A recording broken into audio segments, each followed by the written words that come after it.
As we continue with Big South Virtual Basketball Media Day, it's now time to visit with the Radford Highlanders, and we'll start with the women's basketball side. And first joining us is head coach Mike Mcguire, as well as preseason all-conference selection Mcguire. Coach Mcguire, hello, how are you? Mark, how are you? Good to see you. Great to see you. Hope you and the family are doing well. Let's jump into preseason and how practices are going as you prepare for this coming season. Yeah, things are going well. First thing I would say is I want to say thank you to the Big South Conference just for making a day like today happen. I've always thought the conference has done a great job with our media day, whether it's in Charlotte or even the current climate we're in now. The fact that we can still see each other and talk basketball, I think is a great thing. And I think what everybody's doing at the institutional level is a great thing to give basketball a chance to compete this year. So just a big thank you for that. And just our ladies are doing a great job, really taking things day by day. They've done a phenomenal job handling all the COVID protocols to be able to practice safely, to go to class. And I think they're just excited to have a chance for a season. So we're very grateful, very appreciative, and ready to see what kind of season this can become. We have no idea what's going to happen, but we're ready to tip it off.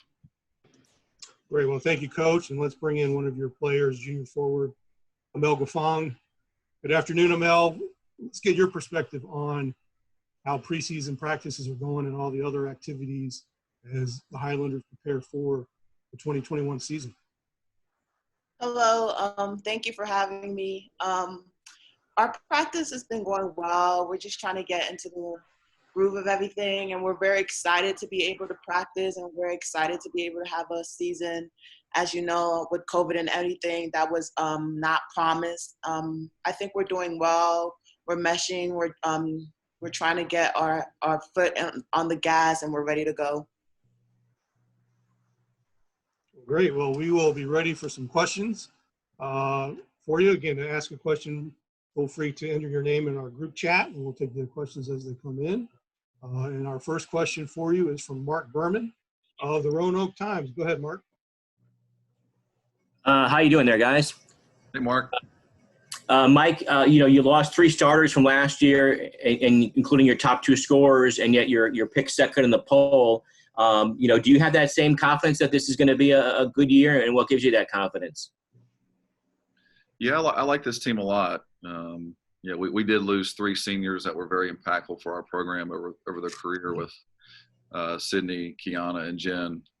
Were a big part of our culture growing while they were here and winning a few championships. But, when I watch our current team right now, we have 10 returners from last year's team that was really battling to compete, to play well at the right time of the year. And I thought we had a great chance in the conference tournament last year to make a good run. But when I watch this team practice right now, I see a lot of talent. I see a lot of versatility, although there is some inexperience and some roles need to be accepted the next 2 weeks or so. I do like what I see. I see a team that can be very, very good offensively. I think we're going to be growing defensively, but this team is not short of talent. We just need to play some games, see how things go. Who you're looking at to fill those starting spots? We will see that. Well, that's a great question, Mark. We were actually talking about that as a staff the other day. I think right now we have a lot of candidates that could start. They will ask about non-conference schedule. Somebody's on mute here. I think right now with Mel, she's probably our starting 4 position. Mel is really starting to separate herself in practice. She looks great. But right now, I think the other 4 positions are up for grabs still. We're looking for some consistency with some younger players or some players who are role players that need to step up and accept more. So we're honestly, Mark, still trying to figure that out. But we have the depth, I think, to play a lot of people, whether they're starting or coming off the bench. Mel was your leading rebounder last year. What makes her such a good rebounder? Well, the thing about Mel is just a great energy player. She plays exceptionally hard, and Mel makes a lot of effort plays, really on both ends of the floor. If you watch her play, she's outrunning someone in transition, or she's going to outwork somebody when the shot goes up on either side of the ball. And she just does so much in terms of energy and hustle plays with her impact. And if you add Mel's development as a basketball player and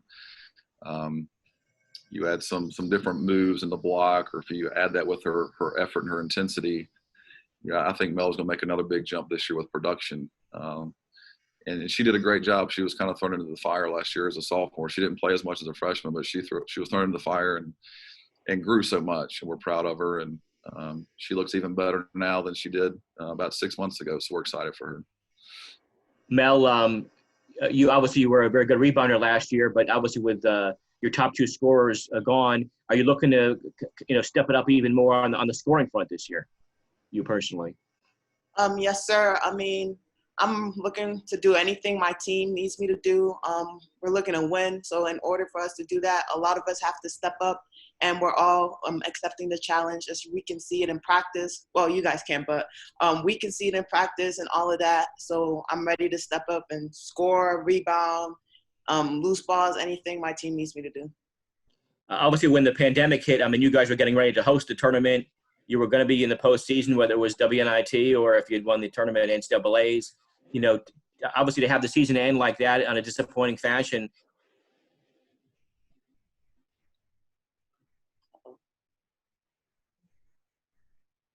Mark, you kind of got muted there somehow. You lost your sound, but we need to move on to some questions. We'll come back to you, Mark. We got some time. I know Marty Gordon is in the question queue. Marty, go ahead. Hey, Coach Mcguire. We've talked about it over the last few months, but you're dealing with the COVID-19. You're dealing with 18 and 19, 20-year-old college students here. I mean, how has this whole mess of COVID-19 mentally affected your team, and what are you trying to do to help these kids, try to adjust to this new norm? Yeah, I think there's a lot of layers to that. One, I think our ladies have done a phenomenal job on their own, just with their personal discipline on a day-to-day basis. And having some brief conversations with them, it was pretty evident they wanted to try to have a basketball season this year. And in order to do that, we had to do our small part to make that happen. So just watching them go about their day-to-day business from getting up and going to class, making the transition over to our arena to get ready for practice, and all the protocols we have to follow. Our team has been very consistent with that. And I'm very, very proud of that. Yeah, I think the COVID issues, along with some other issues going on in the country, has probably had a lot of a mental and emotional impact on our young people. And our ladies continue to handle things really, really well. So just very proud of how they're navigating through that, just with a daily approach. And you can kind of see it in how they're working and how they're growing and how they're actually doing class academically. Of course, this unusual schedule this year, you're going to be playing some double headers, so to speak, 2 straight days. I mean, how's that change things as a staff, and how does it change the way you play somebody? Yeah, the change in the conference schedule is going to be a very interesting thing. It's something that that's new for me as a head coach, and something our staff is talking about weekly on how we can best position our team to be successful. Playing back-to-back days against a conference opponent is going to be very challenging. It's actually a scheduling format that it was probably best for all the institutions and student athletes. I wasn't a big proponent of it, but I understand why we're doing that, to minimize travel and limit the locations we're going to. But we're going to have to be very careful how we manage that time. You're playing 2 games essentially with inside 48 hours. So there's a lot you have to manage for the student athletes physically, mentally, how you scout, how you prepare. Probably has to be very simple, much simpler than probably what we're used to in our preparation. So, we've even talked about, can you have a different strategy on how you play on back-to-back days? Do you have enough players that can play a different style to maybe challenge some scouting and some opponents and how you play? But I think there's going to be some unique strategies and thoughts on how people approach these back-to-back games. So I think we'll just have to take it week by week on that. But it should make for some very interesting games and series within the conference. One final question. I mean, you still have managed to play some tough, stiff competition out of conference. What's your feelings about the out of conference schedule this year? I hope we can get all 5 in. I can tell you that we need to play. as much as we can just to get ready for conference play on December 15th. So really the non-conference schedule this year, although it's condensed to 5 games, we usually play 11. We still try to put the Power 5 schedules on our schedule, Power 5 teams on our schedule. This year we have North Carolina, NC State, and Georgia. 3 very strong, very good programs. So I'm curious to see how we really step up and compete and what our mindset is to compete against those schools. Then obviously going to Marshall will be a good challenge for us. We have scrimmaged Marshall the previous 2 seasons. They've been good scrimmages for us. Then obviously William and Mary will be coming here. I'm not sure if y'all know that date has changed to now December 9th.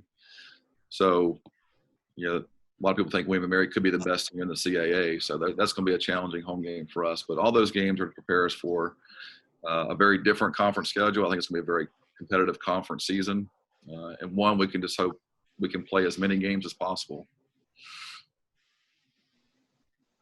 All right, Marty, thanks. We got to move on to our next questions. First is Eric Johnson from WSLS, then followed by Travis Wells from WDBJ. So, Eric, go ahead. Hey, Coach Mcguire, appreciate your time this morning. Hope everything's going well for you. Just your thoughts about your defense. You mentioned that that's probably an area, more of a work in progress than your offense. But when you have someone like Amel who's been, leading the team and rebounding, do you see that as a charge and a surge for you guys to perhaps take a step in that area at some point? Yeah, looking at our current team right now, our defense is an area that will probably need to grow and improve pretty quickly. A lot of it's just, I think, the youth and inexperience of our team right now. I think everybody understands that defense at this level is essentially a lot of multiple effort plays, and essentially comes down to concentration. How long can you concentrate in a 30-second shot clock and play with great effort and play together? So a lot of it's just learning the value of that in practice, learning what it takes. Unfortunately, we don't have 2 closed scrimmages or an exhibition game to kind of see what we look like against someone else. So that's a new territory for us as well. But defense is something our program has really hung our hat on over the last 5 or 6 years, and we've been very competitive. I don't see that changing for our team. It's just us learning what it takes with an effort, a concentration, and just a detail perspective. Mel is going to be a big part of that. Mel brings great energy. Her communication level on the floor is always at a high level. So we will be relying on Mel just for that experience, that voice, and hopefully just that experience that will lead us there. But yeah, I think the defense will get better. I think we need to obviously need to test ourselves early to make some improvements and adjustments to get ready for conference play. But it's not that this team is can't do it. It's just we need the experience of getting some things down and fine tuning those areas. And can you speak to the improvement or perhaps the leap in her game that she's had from year 1 to year 2, that of Michaela Wilson? It seems like she was a huge force for you guys on the court last season. Yeah, Michaela really took a big jump last year as well. Michaela is a young lady that plays the game with such a tremendous understanding. She has a very high basketball IQ. Michaela is a young lady that always plays within herself, never seems to get sped up, never seems to play too fast. And I think she sees the game really well. She's a very smart player. I think she's a mentally quick player. And that leads to her making good decisions and taking good shots for us. And I think when she's on the floor, you can see our team, our offense seems to flow really well just because of her decision-making, but also her ability to stretch the floor and shoot the ball. I think Michaela could be one of the better three-point shooters in the conference. I know she consistently shoots the ball well for us in practice, and she took a good jump with that last year, so we would expect nothing more than that, probably a lot more from Michaela this year. Thank you, Coach. Yeah, thank you. Good to see you. Thanks, Eric. And we've got to wrap up with Travis Wells before we move on to the men's team. Go ahead, Travis. Hey, Mike, I know what Jada Worthy meant to you as a player in the program, part of your first recruiting class. Just to bring her back now as a member of the staff, I know she went down to Valdosta, got some experience. What does she bring as a coach, and why was she a good fit to bring home? Yeah, Jada's impact has been incredible already. When I coached her, you could tell Jada was going to be a really good coach in the future, and I'm excited she chose to go the route of coaching. And she's immediately jumped in right away, and she understands what our program stands for. She has a tremendous pride in the progress that we made while she played here. You know, really she was thrown into the fire as a freshman and had to start and had to play and had to figure things out. And by the time, you know, she was juniors and seniors, you know, they won championships here.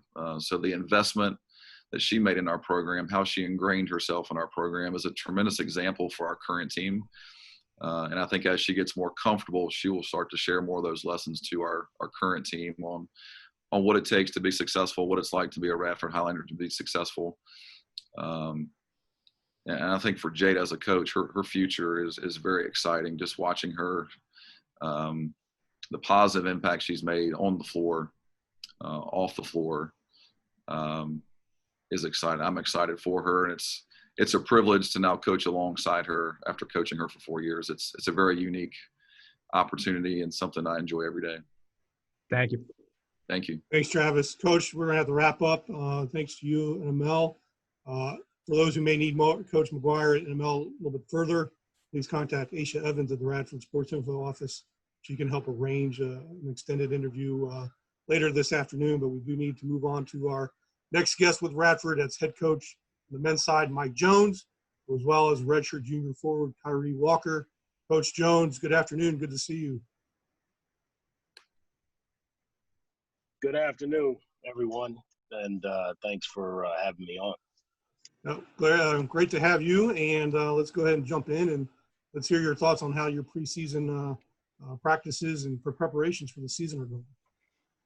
Well, you know, things are going well for, you know, COVID 2020. You know, I mean, it's a different animal this year than ever before. And so, you know, we've had our share of injuries and COVID cases and, you know, you name it. But as of now, you know, the majority of our team is healthy and been on the court for the first time with every single guy since, last Wednesday, I think was the first day that we had all 16 people out on the court.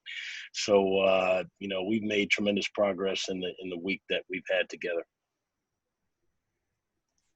Thank you, Coach. I'd like to welcome in Kyrie Walker joining us today. Kyrie, thanks for your time. You are kind of a newcomer, if you will, as most of the team is with with a lot of the seniors departing. What is the look of the team? What can you tell us from your perspective on how preparations are going?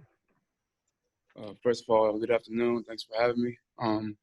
When I look at the team, there's like a bunch of young guys who are just willing to win, willing to come and compete every day. And like Coach said, since we had our team back, we've just been competing and making progress, making big steps each day. And these guys just willing to work every day. All right, thank you, Kyrie. We'll start taking questions for both you and Coach. Again, to ask a question, please enter your name in our group chat, and we'll take them in the order as they come. And we'll start with Marty Gordon of the Radford News Messenger. Go ahead, Marty.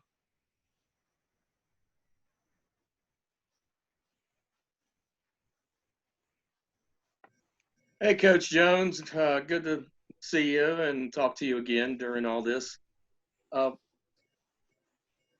For one time in the history, probably that in the program, the last 5 years especially, you're not ranked in the top 3 in this preseason poll. I know you don't like preseason polls, but for once, the pollsters that put you in the middle of the pack. I mean, what's that say for this team that, with a lot of new faces, young faces, I mean, what's it say for your team, and how do you feel about that preseason poll? Thanks for your question, Marty. You know, I don't put a lot of weight into things that happen before you play any games. Put a lot more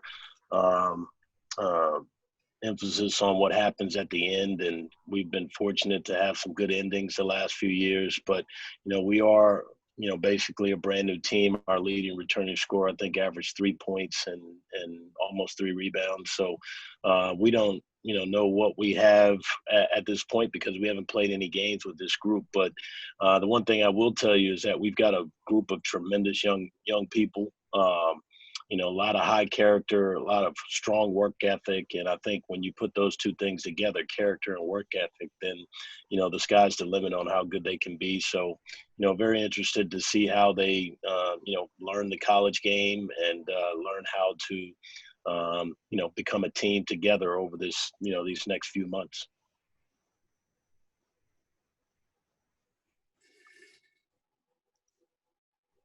Anything else, Marty? Yeah, Coach Jones, looking at the schedule, you've got, thanks to the conference and the way that things have been and you've had to deal with it, you're playing some double headers against the same team. How's that going to affect you and coaching and the team as a whole? I think Coach Mcguire mentioned it. I was not a big fan of that idea. I know most of our league was, but I do understand why the league has gone to it for, primarily for safety precautions and to minimize the number of people that you come in contact with the hopes of, keeping the spread of the virus down. So I am in favor of doing that. And so this is completely new to all of us. We've never done that. I mean, when I was at the University of Georgia, we played 2 games in one day. That was a lot of fun, but I don't think it'll ever be done again. And now we've got the same opponent on back-to-back nights. Not even the NBA does that. So we'll rely on gathering information from some of our friends in the NBA to see some ideas that they have when they prepare for the same opponent in a series, for instance, or playing on consecutive nights. But, it's all new to us. And, fortunately, it's all new to everybody else in the league. So I think we'll all be figuring it out as we go along. But, we're just excited to have an opportunity to play games. And, our athletic training staff has done a fabulous job of getting us to this point where we are ready for whatever comes our way. We've handled things very well here. And so, just having, being 2 weeks out from an opportunity to play a game is pretty exciting for Kyrie and the rest of the team.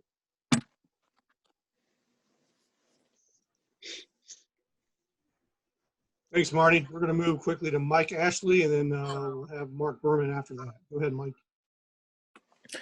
Hey, Coach. Good to see you. Tell me, it's interesting Kyrie's on today because he's the player I wanted to ask about. What are you looking from him this year? It looks like he's a guy that may step up and provide some of the scoring that you lost. Yeah, I mean, Kyrie played some valuable minutes last year for us. And, he's been in the program now. I think he came in at the semester 1 year, and then he was here all last year. And so now he is definitely one of the veterans that we have on the team. And he's able to articulate to the newcomers and the young guys, how we do things and why it's important. And I think he's done a tremendous job so far, setting the right example day in and day out and being a leader. And so I'm optimistic that that's going to translate to productivity on the court. He certainly works hard on his game. He's in here almost every morning getting extra shots up and developing his game outside of practice. And so I anticipate him having a really good year and a productive year. Well, let me ask Kyrie then. Kyrie, what do you think you need to bring to the team this year to keep the run Radford's had the last few years going? Like Coach said, I'm one of the veterans on the team. So just bringing my leadership every day, teaching the guys the culture, and just doing all the little things that people don't want to do. I feel like will help me develop throughout my career here at Radford or throughout the season. Yeah, I think Kyrie makes a good point. The whole culture piece is so important, and it's underrated. A lot of people look at statistics and things like that, but, the culture is more important, being able to, do things a certain way. And I think Kyrie does a great job of helping us, develop the culture with the new guys. Thanks, fellas. Have a great season. All right, Mike. Good to see you, man. Mark Berman, any questions from you? Mike, good afternoon. Hey, Mark. You've got, you lost all 5 starters, including the best player in the Big South. How challenging has it been this preseason practice, kind of trying to rebuild this team and kind of figure out what this team is good at? Yeah, it hasn't been too challenging. I don't understand, with losing that, how we were picked 6th but I guess they have a lot of confidence in the Radford Highlanders, which is something that we work really hard for over the 9 years that I've been here as head coach. And so, our players, that culture piece is something that has been established. And now the next thing to establish is this team thing. This particular team is unique to any other team, with unique players and a unique season. And so they've got to find their voice. They've got to find their identity. And, that's been fun. It's going to be fun, whether we win games or lose games early in the season. It's going to be fun to figure out what our identity is and, let these guys, show who they are as individuals and as a team. And I'm really looking forward to that. Can you tell us a little bit about who has emerged so far as guys that, could start for you this year, could get some points and rebounds and assists for you this year? Yeah, that depends on the day. I told our team the other day that nobody has solidified a starting spot. And I kind of like that. It's old school. When I played ball at Howard University, the same alma mater as our new vice president-elect,